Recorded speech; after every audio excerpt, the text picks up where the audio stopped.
Welcome to the Autosportradio.com 2020 show. We are still, believe it or not, at the Grant King Race Shops here in Indianapolis at 8155 Crawfordsville Road. And I highly encourage you, if ever we get back to normalcy and you want to get a chance to come out and take a look at this place, it is a working museum. Some of the cars that are here, people that come and see them, they were built before they were born. A really good collection. You'll enjoy it. So if you get a chance, and if you want to come out, give them a call and make sure they're here. The number is 317-820-3595. Today's program, as always, is brought to you by Honda and Honda HPD, the Indianapolis Motor Speedway, the NTT IndyCar Series, SVRA, and McGilvery's Pub and Eatery and Speedway. And if you haven't been to McGilvery's yet, you got to go. It's been completely remodeled. It's clean. It's nice. And for those of you who said, we'd love to go, but smoking, there's no smoking. So support it so it stays that way. Today's show is also mentioned that we are brought to you by A+ Affordable Computer Doctor. If you got trouble like I do, and I had a problem again this morning, this is the guy to call, Steve Freeze at Affordable Computer Doctor. And why is he a doctor? Because he makes house calls. Call him up, tell him what your problem is, and he'll tell you what he can do to help you. Number is 317-328-0766. And everybody's favorite doctor visit, of course, is a dentist. Well, I've got the best one to go to, the Indy Dental Group. Indy 500 veteran Dr. Jack Miller and his wife, Dr. Liz Lewis, have the highest rated practice in the state of Indiana. Give them a call. I guarantee you'll love the people. It's a great, great group. The number is 317-846-6125. And if you ever wondered what it's like to drive your favorite car on your favorite track, from dirt track midgets at the Chili Bowl to Formula One cars at Nürburgring, Indy Simulation can put you in the driver's seat of their Sim Experience full motion race simulator. Take your choice of over 160 cars and tracks at iRacing, the same simulation professional drivers use to race their real world rivals. Learn new tracks and stay sharp between races. Simply visit IndySim, that's IndySim.com, today to book your free demonstration ride. Check it out. You'll love it. And if you haven't subscribed yet to Classic Racing Times, it's a newsletter. It's great. You enjoy it.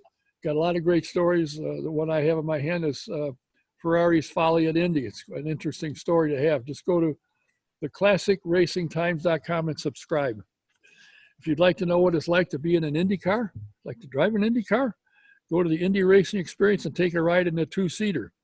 You can go to IndyRacingExperience.com and find a date that they're working and it works for you. And in the promo box, put DK1, you get a 50% discount, or you can call Shonda at 317-243-7171. It's time to renew your insurance for your home, your car, your commercial property. Do what most of us have done. You call Mike Pardee at VP Insurance Company, located at 5004 West 16th Street in Speedway. Give him a call. You'll find he give you better coverage for less money. He's helped me. He's a lot of us. Number is 317-248-0070. And if you're into vintage cars, or you're into getting back into the Trans Am series, you need to go to svra.com and subscribe to the Speed Tour magazine. First class publication, got a lot of great stories, great pictures. You'll love it. And while you're there,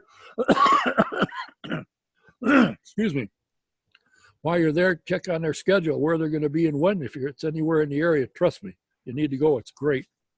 And should you want to get a vintage car, or you have one you want it restored, you can do it right here at the Grant King Race Shops. Give them a call, tell them what you're looking for or what you got, and they can help you. Number is 317-820-3595. Now, my guest today is a young man who's done well in the racing world. He started early on. He went through the Road to Indy program. His first race in an Indy car was at Mid-Ohio. And were it not for running out of fuel, he had a top 10 finish. They now have, he and his dad and his sister, I suspect, have the Lucas Oil School of Driving, which he is a head instructor at. And he's a driver, he's a racer. And this weekend, we're doing this on Tuesday, and this weekend he will be at Road America driving the Xfinity car. Please welcome, all the way from Palm Harbor, Florida, not Palm Harbor, Newport Richey, Florida, R.C. Enerson. And welcome to the program again. Thanks, Don. What got you started in racing? I know your dad loves it and has supported you all along the way. What got you started in race cars? In actual race cars, well, of course, I did karting forever since Yeah. I was 5 years old. But both my parents have grew up in Indianapolis, have gone to the Indy 500, and I always had a knack for like Hot Wheels cars, and I liked racing, so they got me a go-kart and went on from there. But then when I was 12, 13, decided to get into a race car, and I actually ended up being pretty good at it, and decided to really pursue it. So we went for US F2000. We actually spent 3 years there. Yeah, I remember following the circuit around and seeing you every week. There you are.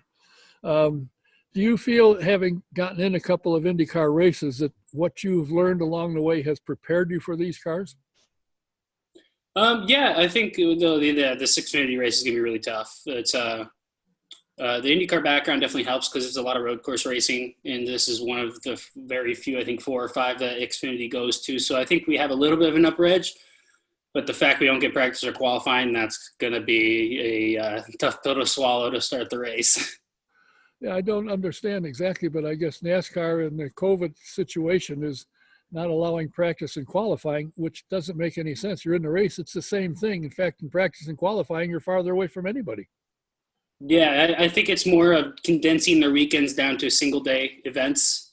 So you basically just show up Saturday morning, you go racing midday, and everybody's gone by Sunday evening or Saturday evening. So it's one-day events, and I think it just helps limit the amount of time people spend at the track versus like a 3-day event where you got practice all day one day and then practice and quali the next day and then the race the next day after that. So I think they're just trying to condense it down. Hopefully this whole situation gets behind us in the near future. I think your sister works for the Road to Indy program, doesn't she? Yeah, she does, helps with hospitality and all the background stuff. Yeah, well, that's good because she hasn't thrown me out of the hospitality yet, so I'm happy with that. Your dad got this idea to start a driving school. He got support from Lucas Oil, and from there, it's just been a skyrocket to the sky. It's really, really done well, hasn't it? Yeah, it's been huge because a huge part of my career from going from go-karting to race cars was through Skip Barber. And that was when it was packed. You're seeing shootouts with 35, 40 people, even more. And then in race weekends with tons and tons of talent. And you look at even the IndyCar field nowadays and how many of them came through that. And it was a super important step that just kind of went away. And we kind of got the idea once that all happened. It was like you saw a lot of people getting into F4 cars and US F2000 cars that just weren't quite ready for that kind of level of racing yet. And they just needed that something to transition through in between that's a little bit more laid back and learning based rather than straight into a pro race at St. Pete for your first race weekend. And you are the head instructor, as I understand it? Yeah, on the advanced side, one of the lead instructors, and then on the race series, also doing a little bit of private coaching as well. So doing a lot of events, as many as I can get done. So that's why we try to schedule them not conflicting with IMSA or IndyCar or anything like that. How many drivers do you have? Instructor drivers does a driving program have besides yourself? As far as instructors goes, I mean, Pippa Mann's at a lot of the events. She has a lot of drivers she brings to us and is coming through it and coming through our school to go to bigger race cars. So she does a lot with us. But you also have drivers all over from the IMSA series to the MX5 Cup. It kind of depends on where we're at because instructors are located all over the country, right?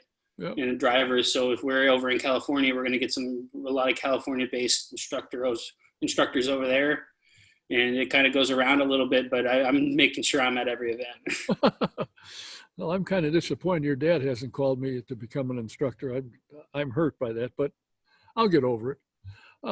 What was your goal as you started up the ladder when you came to the Road to Indy program and so forth? Is your goal ultimately always been to get to the Indianapolis 500 and the IndyCar Series? Yeah, I think that's always been the direction I wanted to go. Obviously, as a young kid, I was a huge Formula One fan as well at the top level of motorsports. It's super global rather than just North America based, really. So it's just definitely more wide variety, but I think that's everybody's dream. Always been a little bit interested in NASCAR, but the Indy 500, I've been going to it since I was 3 years old. So it's been kind of a lifelong dream, I guess. And we're this close, fingers crossed. Yeah, I understand that you are the driver of choice for a team. It's just putting the last pieces together, last pieces of the puzzle together, and hopefully can have something together in the next couple of days, is what I understand. Yeah, they're working on it. They're working really hard on it. We've been trying as hard as we can. It's especially with this crazy year that's been going on. It's been tough for a lot of people, not just us. So it's been kind of a wild ride, but fingers crossed again. It's you got to let the cards play in your favor, right? Yeah. Well, when I talked to you yesterday, I was surprised to find out when I talked to your dad, I thought he had indicated he talked to you at the airport. He said, well, he thought he. When I talked to you yesterday, I found out you drove from Newport Richie. You went through New Orleans. I think you made a stop before you got to New Orleans. Then you drove up here. And then I drove all the way to Mooresville to get the seat fit done for the Xfinity car. So all the way up to Charlotte, that was like 9 hours, and then 10 hours to Louisiana, and then from Louisiana to here. And then I'm going from Indianapolis here to up to Road America. Have you driven Xfinity cars often?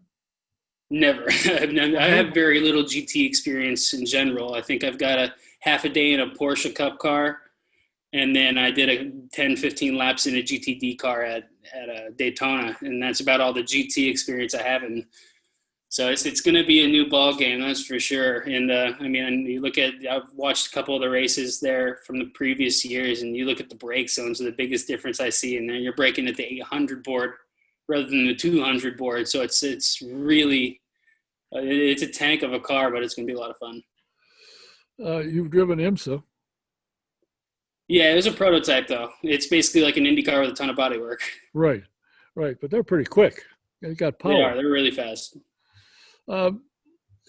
What concerns you, if anything, when you strap into an Indy car and you go out on the start line and they give you to start your engine to go? Is there anything during the race that really gets you? Is it easy for you once you got into these cars, which have a lot of downforce, a lot of power, a lot of speed, and you look in your mirror and there's a guy right next to you? Does that bother you at all, or is it just that's racing?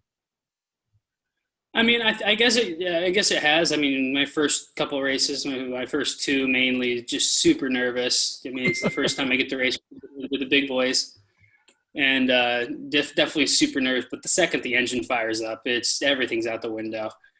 Even if you had to pee before the race, that immediately goes away, and you're just ready to go. What's your favorite type of track? A street, road, or oval? Big or small? I mean, I'm a big fan of all of them. It's just they have such drastically different characteristics. Like street course, they're just super unforgiving, very low grip most of the time, and it's a challenge. You're chasing the car a lot. And then permanent road courses, that's where you really get to push out of your comfort zone. You're really trying to find it all, because there's a little less consequence if you push just a little too far and you have some grass to work with, or if you spin off, you got some gravel to work with. With a street course, it's completely different. And then same thing with oval racing. Every oval, no matter how much turn 1 looks like turn 4, they're so completely different, and it's a big challenge to figure it out. And it's kind of the opposite. You're turning into corners flat and lifting in the middle, and it's just a whole different driving style, but it's a lot of fun in a high downforce car. I worked for a race team, and they had a couple of times young drivers come in and say, the car doesn't have any downforce. You're not going fast enough. Well, yeah, you got to go get speed in order to get the downforce for it to work. Yeah, that was one huge thing after driving a GT car and then getting back into an open wheel car. Was the biggest difference was the second you get to a certain limit, it's like there's just not that much left, because either you're laying into assists or the thing's just not creating more downforce. With an Indy car, the faster you go, the more downforce you're going to have, the more air you're going to have. And so it rewards really, really pushing out of your comfort zone. And you got to get to that point really fast, so you make sure you have the grip level there. It's amazing how people get into racing from your side and the driver's seat side, or your mom and dad side from, the parents of a driver, or the fan side like myself. this sport gets you and it hooks you. And I think, when you look at other professional sports, some of the nonsense that goes on, you don't hear any of that stuff in IndyCar racing in particular, but that I know the most about. But in racing in general, you don't hear that nonsense. It's good people, smart, because as much as a series will try and limit the speed, the engineers and so forth figure out a way to go faster, which is what racing's about. Oh yeah, racing, but even like a lot of sports. I mean, your team's rule is to find the gray areas that will help get you speed and work around that. That's why you see a lot of these big teams that are just always up front. Is they have the resources to find these gray areas where they can develop the car and make it faster. And it's you don't see a lot like it in other sports, but especially motorsports where it's so technologically advanced now. There's so many gray areas people can work within to get speed out of a car. It's funny, but yet your dad and your mom are like a lot of parents. They want to see you succeed, and they've been behind you. Because I talk to your dad every so often to find out what's going on. Half the time, he yell at me that I called it the wrong time. But they absolutely are behind everything you do and everywhere you go. And to me, that's hugely important to know you got their support no matter what. Yeah, it's been interesting because, before it was always just me and my dad for the racing stuff. As far as karting goes, there's stuff to do on the weekends. And now it's with my sister getting involved in hospitality with IndyCar and Road to Indy. And now with the racing school, we've kind of just become a huge racing family now. And it kind of trickled down from me deciding I really wanted to drive race cars. And my dad being such a huge race fan from the start. So, yeah. How much can a kid, I assume they're mostly kids, but that's not necessarily true, can they pick up from driving your school cars, Lucas Oil driving school cars? What do they learn from there they take on to the next step? Yeah, well, one thing that's huge from karting, like, of course, so as far as ages, as long as you have a pretty extensive karting background or racing something background that we approve, we can take as young as 12 years old. And as long as you can fit in the car at 12 years old. It's some 12-year-olds are bigger than others. But and then anybody if you had zero experience at all you need is a driver's license. And you can show up and we'll teach you how to drive a race car.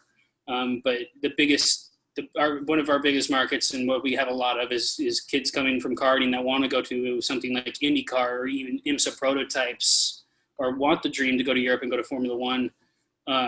They come through us a lot to learn how to drive a race car because it is karting gives you your main fundamentals, racecraft, understanding line, and trying to find speed and pushing a cart. And then you get into a car that's got suspension and weight transfer like crazy. It's not just an axle in the back. It's a whole different style of driving, but you take your fundamentals from karting and you put it into that. And it's just, we try to help that transition be as fast as possible. So then within the basic 2-day and running some of our race series, you're able to jump into pretty much any car and kind of understand what's going on. It's always seemed to me that the guys, and yourself being one, get out of karting. You learn how to feel the car by the seat of your pants in a cart. So when you move up, you feel what's going on and can analyze what the car is doing and what it needs when you pull in, what you can tell the engineer. And I work for one car owner who, and he has the most rookies ever qualify for the 500. He'd quick run over the wall and check the temperature of the tires. He said, I can tell everything from the tires. I don't need a computer. And then he'd ask the driver, what do you feel? What's it like? And if he knew that what he saw and what the driver told him, they're off and running. So there's a lot of ways to learn racing. And I think, a school like yourself that helps them move up, gets them the feel of the cars and prepares them to move up will certainly help when they get going. If somebody wants to go to your school, how do they get a hold of you? You can go to lucasraceschool.com and our number is on there. You can call in or you can just book straight off the website. And we go to pretty much all the tracks in North America. We spend most of our time on the eastern side, though, where most of the bigger tracks are. But once a year, I say we make a pretty extensive journey over to California and do like places like Laguna and anywhere over in California. But you can go on our site and check it out. Or if you find me on social media or something like that, I can always direct link you to something, or if you have any questions. So you're on Facebook. I'm on Facebook, Instagram, and Twitter, all of it. The only thing I swore I'd never make is a TikTok. I just read about that. I don't even know what that is, but I just read about that and said, well, I'm signed up for,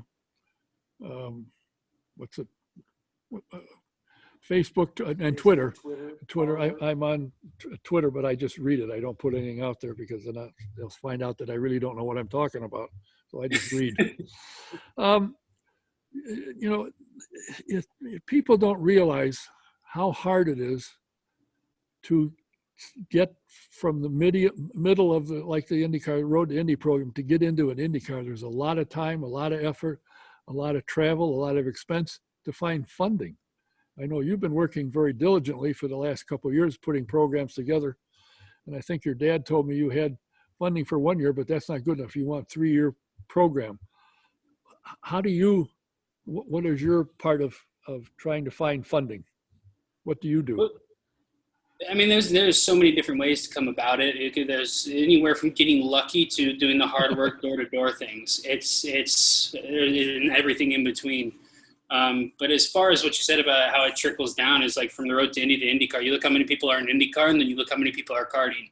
It's just a giant funnel, and you kind of just got to hope you make your way in front to get there. And of course, there's a lot of people that come from very fortunate families as well.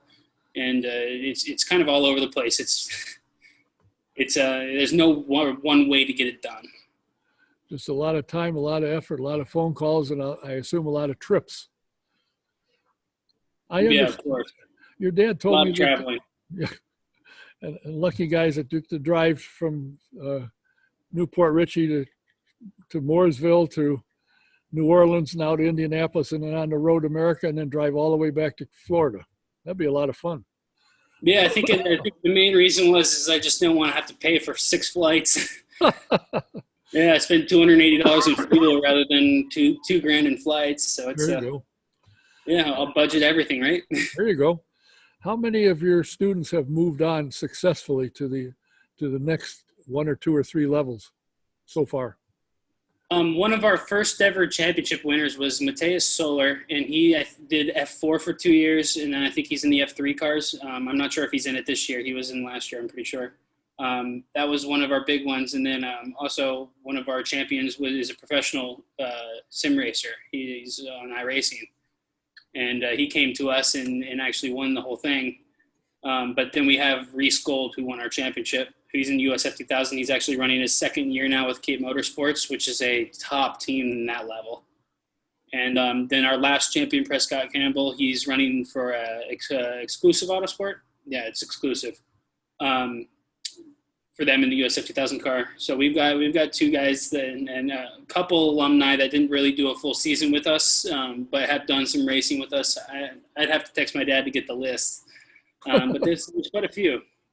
Well, that's good. I mean, it shows that what give it 10 years and you'll see some of them in IndyCar. Well, that's the whole plan. I know that's what your dad's plan is to try and do. And I if I'm not mistaken, the Road to Indy program, you are the official school to help people want to make the move up, teach them how to drive the cars before they get in trouble. Yeah, so you don't show up to St. Pete and not know what you're doing, right? That's a bad place to not know what you're doing. The walls are kind of narrow there. Yeah, it's the first race of the season for them most of the time. Yeah. No, as I said, you've been working on a program, and I understand that an IndyCar program, that there's a good chance that it will fall together in time, perhaps. Now, it was announced today, and we're doing this on Tuesday for those of you who will see it Wednesday or Thursday.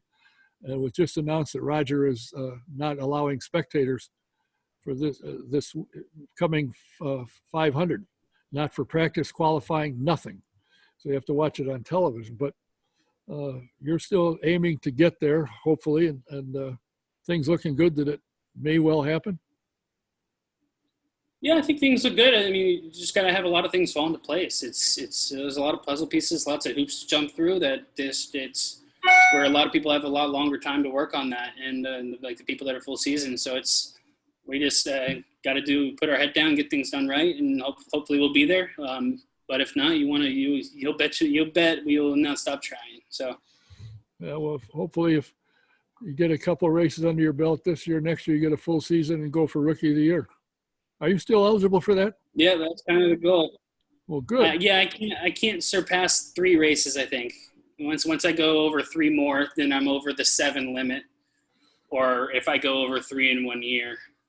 So I've got 3 as a leeway, and then I can maintain rookie status as far as the regular races. If I do the 500, obviously this would be my rookie 500, so that wouldn't be part of it for the following year.